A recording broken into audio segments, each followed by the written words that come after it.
बंधुओं,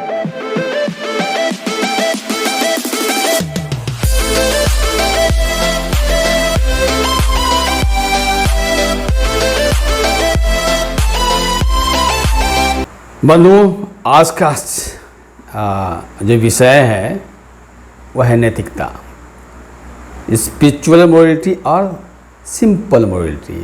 तो बंधुओं, यदि पहली बार मेरा चैनल देख रहे हैं तो सबसे पहले सब्सक्राइब कर लें और आइकन बेल को दबा दें ताकि सबसे पहले वीडियो आपके पास पहुंचे।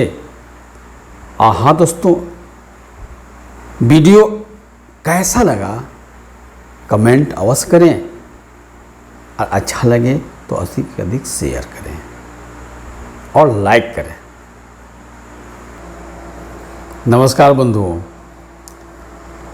आज दुनिया बहुत ही नाजुक दौर से गुजर रही है।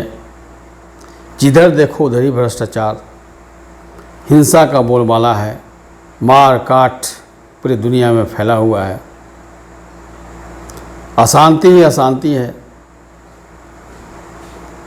मैक्सिमम लोग भोगवाद की तरफ भाग रहे हैं,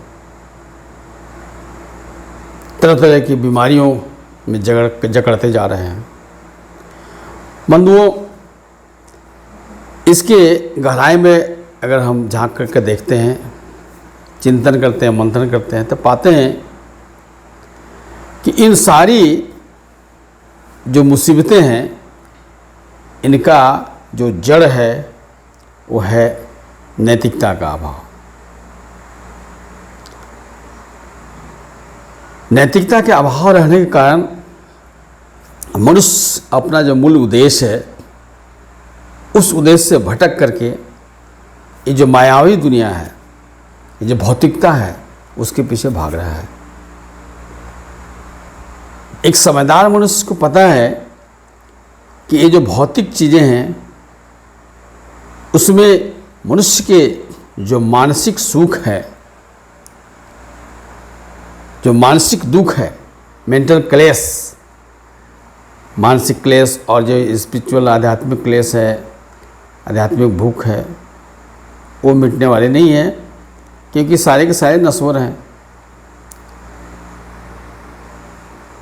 लेकिन एक सुदृढ़ समाज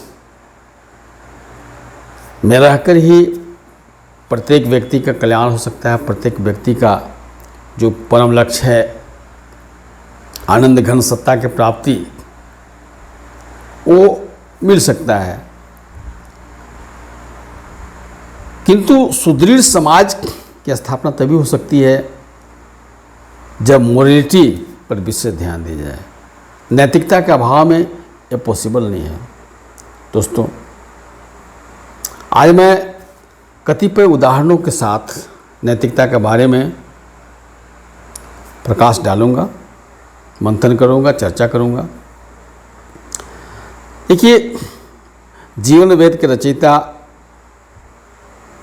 और इस युग के त्रिकालदर्शी महान दार्शनिक, उनके अनुयायी उन्हें तारक ब्रह्म कहते हैं, शिव और कृष्ण से तुलना करते हैं। तो उसमें नैतिकता के बारे में जो उन्होंने कहा है अर्थात जीवन वेद में, तो उन्होंने दो बातें कहा कि नैतिकता के दो प्रकार हैं, सहज नैतिकता अर्थात सिंपल मोरालिटी और आध्यात्मिक नैतिकता अर्थात स्पिरिचुअल मोरालिटी।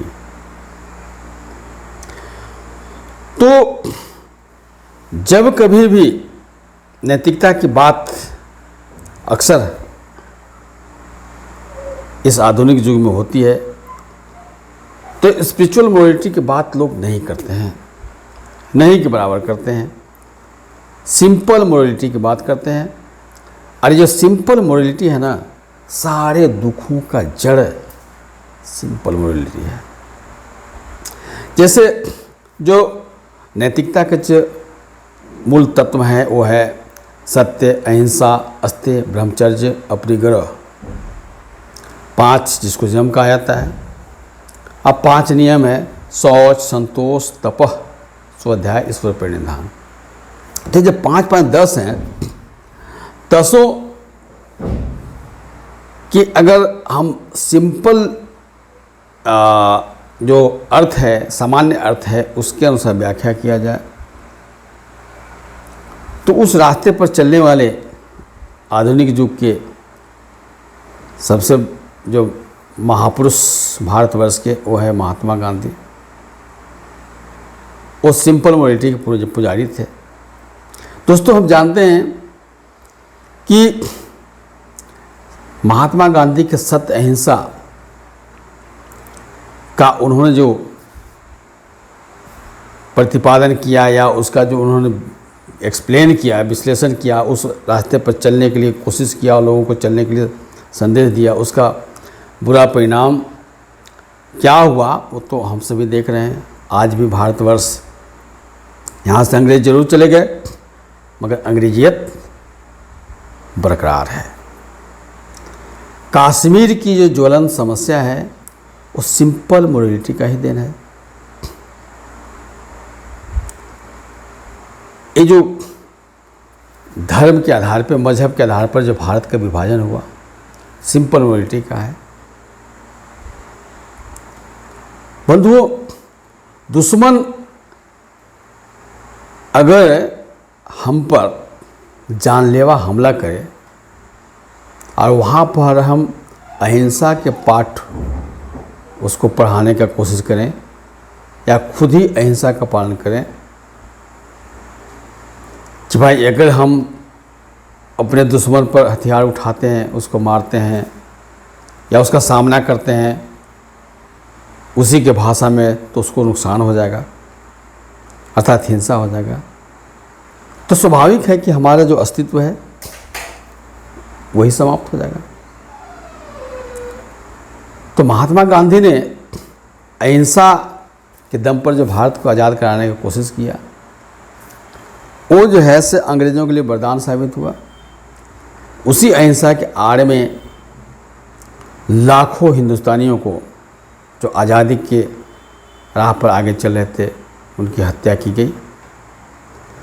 सरदार भगत सिंह, चंद्रशेखर आज़ाद, राम प्रसाद बिस्मिल जैसे जो गर्म दल के क्रांतिकारी थे, जिनका मांग था संपूर्ण आज़ादी, वो बेमौत मारे गए। सुभाष चंद्र बोस, जिन्होंने विदेश की धरती पर जाकर के भारत की आज़ादी के लिए सेना तैयार किया था, एक स्वतंत्र सरकार बनाया था, उनके खौफ से अंग्रेज़ों का पूरे विश्व का जो साम्राज्य हिल गया था। अगर पावर पैटर्निंग अर्थात सत्ता हस्तांतरण के दरमियान महात्मा गांधी अगर इस समझौता पर साइन नहीं किए हुए थे कि सुभाष चंद्र बोस जिंदा या मुर्दा जब भी भारतवर्ष में आएगा तो उसे अंग्रेज़ों को सौंप दिया जाएगा, तो शायद सुभाष चंद्र बोस अंडरग्राउंड नहीं होते। और जवाहरलाल नेहरू की जगह पे अगर सुभाष चंद्र बोस जैसा व्यक्तित्व प्रधानमंत्री हुआ होता आज़ाद भारत में, आज निश्चय ही भारत का जो स्थिति है बहुत अच्छी होती। आज़ादी की 74-75 साल बीत जाने के बाद भी हमारे देश का जो विकास है वो बिल्कुल नहीं के बराबर हुआ है। अगर हुआ भी है तो बहुत डिफरेंसेस हैं।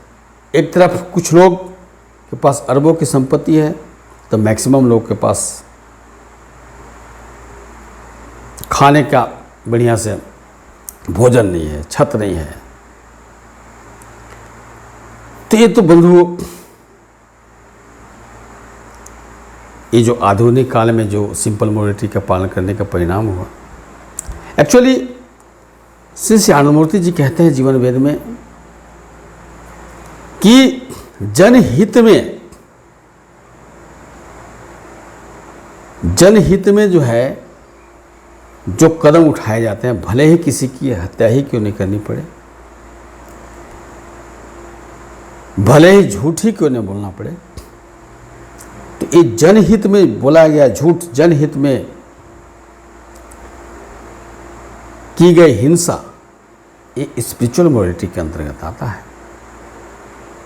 व्यक्तिगत जीवन में किसी को एक ने 1000 बार माफ करने का अधिकार है, लेकिन सामाजिक जीवन में अगर कोई खतरा है तो उसको किसी व्यक्ति को माफ़ी देने का अधिकार नहीं है। बंधुओं, ऐसे बहुत सारे एग्जाम्पल हैं। महाभारत में तो स्पिरिचुअल मोरालिटी और सिंपल मोरालिटी के अनेक उदाहरण हैं।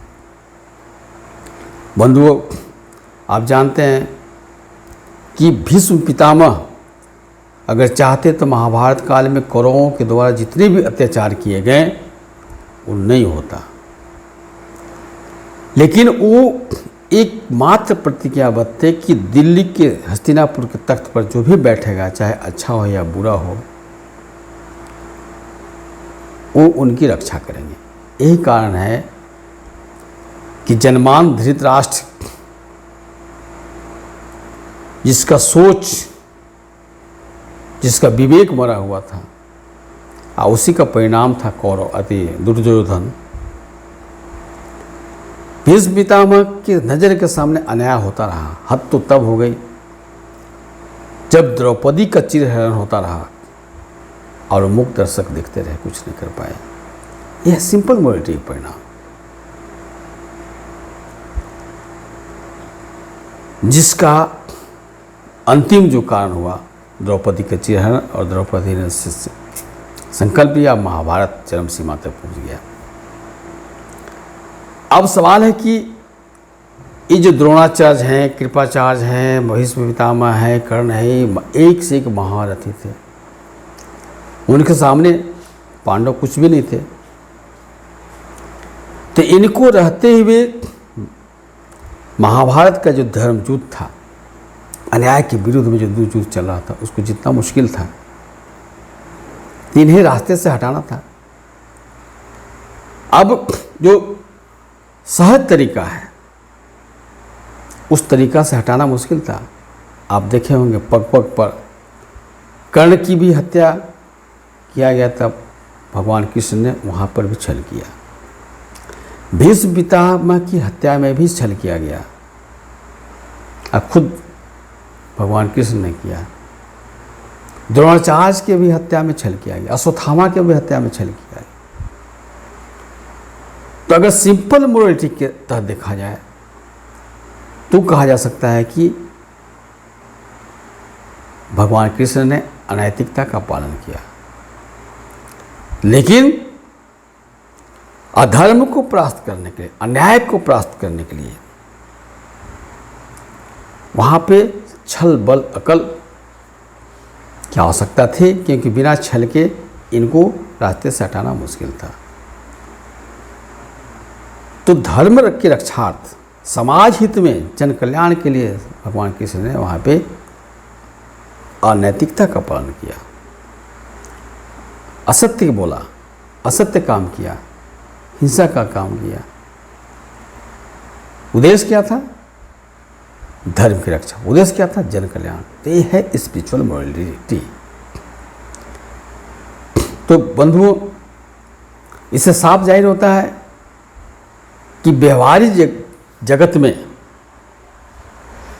जो आध्यात्मिक नैतिकता है, स्पिरिचुअल मोरालिटी है, उसी का मोल है, उसी का वैल्यू है, उसी से कल्याण हो सकता है। सिंपल मोरालिटी हमेशा से भयावह रहा है। बंधुओं, रामायण में भगवान राम ने बाली को छिप करके मारा, क्योंकि बाली को ऐसा वरदान मिला हुआ था कि जो भी उसके सामने से युद्ध करेगा आमने सामने, तो वो जो उसका दुश्मन है उसका आधा बल बाली में चला जाएगा। तो इस हिसाब से बाली को कोई नहीं मार सकता था। लेकिन बाली आतताई के बारे में कहा गया है कि जो जबरदस्ती धन लूटता है, जो जबरदस्ती पत्नी को लूटता है, वह जो है सब आतताई है। जो जबरदस्ती जमीन जायदाद को लूटता है अनैतिक तरीके से, वो आतताई है। तो आतताई को मारना पाप नहीं है। लेकिन बाली को सामने से अगर राम भी मारते तो राम की आधी शक्ति उसमें चली जाती, तो उसकी शक्ति दुगनी हो जाती, तो उसकी हत्या संभव नहीं था। इसलिए राम ने छिप करके उसकी हत्या किया। उद्देश्य क्या था? समाज को बाली के अन्याय से रक्षा करना। विभीषण ने रावण रूपी जो अधर्मी था उसको नाश करने के लिए उसने अपने भाई से विश्वासघात किया और राम के दल में मिल गया। अगर सिंपल मोरालिटी की तरह देखा जाए तो ये जो है सो अनैतिक हुआ। लेकिन उद्देश्य क्या था उनका? अधर्म से मुक्ति दिलाना। तो ये सब स्पिरिचुअल मोरालिटी के बहुत सारे एग्जाम्पल हैं। दोस्तों, आज के युग में भी खासकर भारतवर्ष में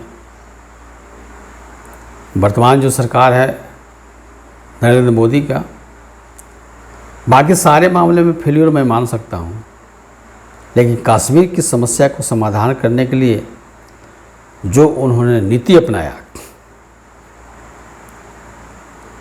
जो उन्होंने छल बल अकल का सहारा लिया, यह एक स्पिरिचुअल मोरालिटी का एग्जाम्पल है। बाकी आर्थिक सामाजिक क्षेत्र में निश्चय ही फेल्योर है, फेल्योर होना ही होना है, क्योंकि आज के युग में एकमात्र अगर सारी समस्याओं का समाधान है तो वह है न्यू ह्यूमनिस्टिक पैटर्न पे आधारित जो प्रोट है, प्रोग्रेसिव यूटिलाइजेशन थ्योरी, जिसका प्रतिपादन श्री प्रभात रंजन सरकार ने किया है, वही है एकमात्र। लेकिन प्रौत को धरातल पर लाने के लिए कट्टर नैतिकवान की आवश्यकता है। अब कैसा नैतिकवान? स्पिरिचुअल मोरलिस्ट, सिंपल मोरालिटी वाला नहीं, स्पिरिचुअल मोरालिटी वाला। जो व्यक्ति स्पिरिचुअल मोरालिटी को पालन करने में जितना ही महारत हासिल किया हो, वही व्यक्ति प्रौत को धरातल पर ला सकता है। आज स्पिरिचुअल मोरालिटी को पालन करने के लिए आध्यात्मिक साधना आवश्यक है। जो व्यक्ति आध्यात्मिक साधना करेगा वही यम नियम का सही ढंग से पालन कर सकता है।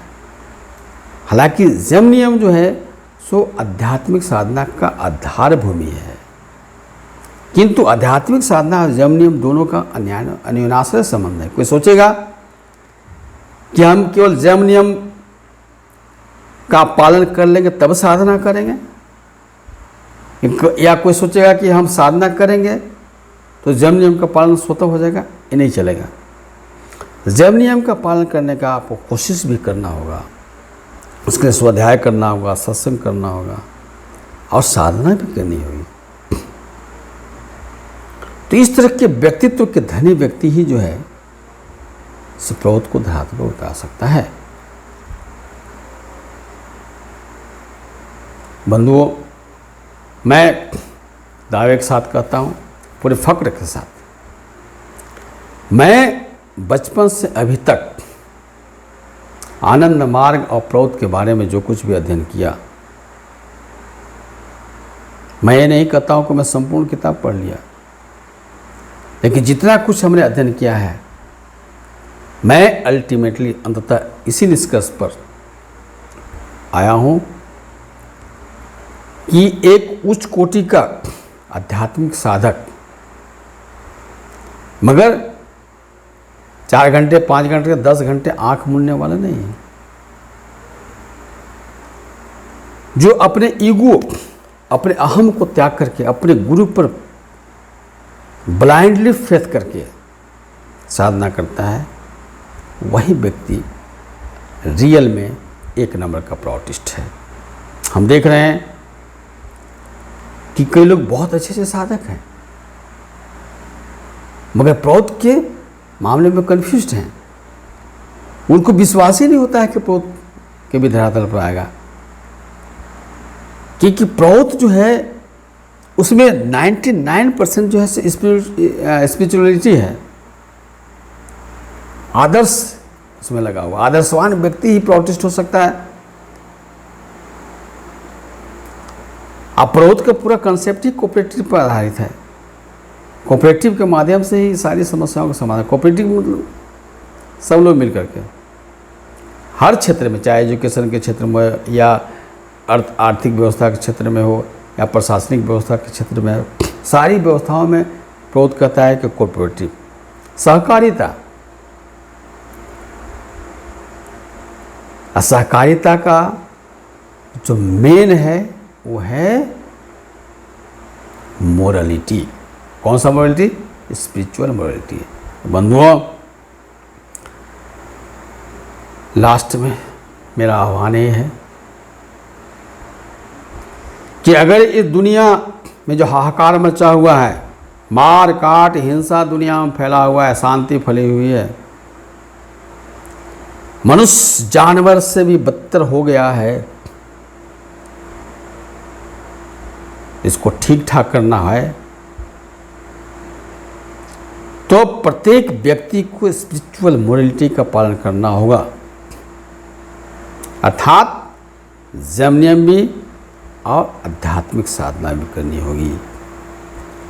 ये जो कई तरह के मजहब है ना, पाखंडी, तो पाखंड पर आधारित जो पूजा पाठ है ना, अर्चना, उससे काम नहीं चलेगा। एक नंबर का आध्यात्मिक बनना होगा। तो बंधु आइए, प्रोत अध्ययन कीजिए। हमारे आनंद मार्ग में जो जीवन वेद है, 4 वेद तो ऑलरेडी थे, 4 वेद में बहुत बड़ी बड़ी ज्ञान की बातें की गई हैं, लेकिन जो मूल चीज है जीवन के संबंध में, अपने जीवन को कैसे आदर्शवान निष्ठावान बना सकते हो, कैसे अपने आप को मानव बना सकते हो, मानवीय गुणों को कैसे डेवलप कर सकते हो, वो जीवन वेद में है। जीवन वेद को आप अध्ययन करें, प्रोत का अध्ययन करें, निश्चय ही अपना और दुनिया का कल्याण होगा। तो बंधुओं, फिर मैं नेक्स्ट वीडियो लेकर के मिलूँगा। बंधुओं, तो अगर अभी तक मेरा चैनल को सब्सक्राइब नहीं किए हैं तो सब्सक्राइब कर दें और आइकन बेल को जरूर दबा दें, और वीडियो अच्छा लगे तो अधिक से अधिक शेयर करें ताकि मैक्सिमम लोगों को जानकारी मिले। मेरा उद्देश्य है लोगों में अवेयरनेस जगाना। नमस्कार, फिर मिलेंगे। धन्यवाद।